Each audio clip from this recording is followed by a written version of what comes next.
La conjugaison française, c'est souvent vu comme un vrai casse-tête, n'est-ce pas? Mais et s'il y avait une astuce pour que tout devienne plus simple?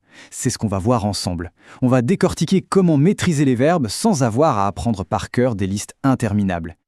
C'est vrai, quand on débute, la conjugaison française, ça peut sembler une montagne. Toutes ces terminaisons, c'est un peu décourageant. Mais, comme je le disais, il y a une méthode. Et voilà le fameux secret. Tout est une question de groupe. C'est aussi simple que ça. En fait, les verbes sont comme rangés dans des boîtes. Une fois qu'on sait dans quelle boîte est le verbe, hop, on connaît la règle qui s'applique. C'est vraiment la clé qui ouvre toutes les portes. Allez, on plonge direct dans le premier groupe. Et attention, celui-là, c'est le plus important, et de loin. Pourquoi? Parce qu'il regroupe à peu près 90% de tous les verbes français. Oui, 90%. Autant dire que si on maîtrise celui-ci, on a déjà fait le plus gros du travail. Bon, alors c'est quoi exactement un verbe du premier groupe? Eh bien, c'est super simple. C'est n'importe quel verbe qui se termine en ER à l'infinitif.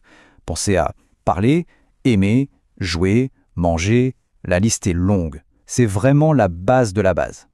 Et pour la conjugaison, la recette est hyper facile, en 2 étapes seulement. Première étape, on prend le verbe et on lui enlève sa terminaison ER. Ce qui reste, c'est ce qu'on appelle le radical. Deuxième étape, à ce radical, on vient coller la bonne terminaison, celle qui va avec le sujet. Franchement, c'est presque un jeu d'enfant. Prenons un exemple concret. Parler. On enlève ER et il nous reste parle. C'est notre base. Et à partir de là, on ajoute les terminaisons je parle, tu parles, il parle, nous parlons, vous parlez, il parle. Ah, et un petit détail super important. À la fin de il parle, le ENT ne se prononce jamais. C'est muet. Et ce modèle-là, il marche pour des milliers et des milliers de verbes. Pratique, non? Alors bien sûr, ce serait trop simple s'il n'y avait pas quelques petites exceptions, ou plutôt des ajustements. Par exemple, pour un verbe comme manger, avec nous, on doit glisser un E avant le ONS. Ça donne mangeons. Pourquoi? Simplement pour garder le son G. Pareil pour commencer. Avec nous, le C prend une cédille pour faire le son SE. Et puis il y a des cas comme payer, où on a le choix, je paye ou je paye, les deux sont tout à fait corrects. Ok, le premier groupe c'est fait. On attaque maintenant le deuxième. Celui-ci est un peu plus particulier. Il a un signe distinctif qu'il faut absolument savoir reconnaître.